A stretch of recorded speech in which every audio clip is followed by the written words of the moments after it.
नमस्कार. तर आज मी करणार आहे मोहरीची भाजी. 2 ते 3 वेळा धुवून घ्यायची. मग बारीक कापून घ्यायची.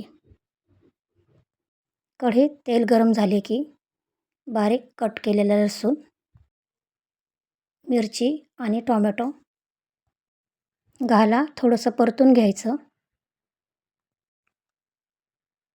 मग त्यात चिरून घेतलेली भाजी टाकायची.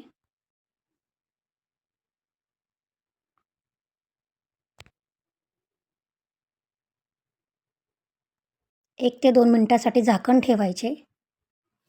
झाकण काढून पुन्हा भाजी हलवून घ्यायची.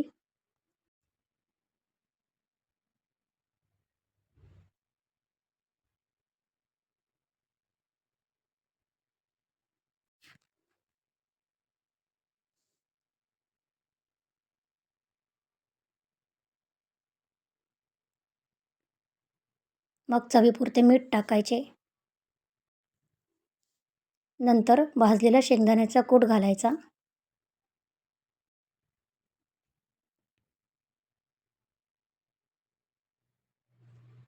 झाली अशी भाजी तयार.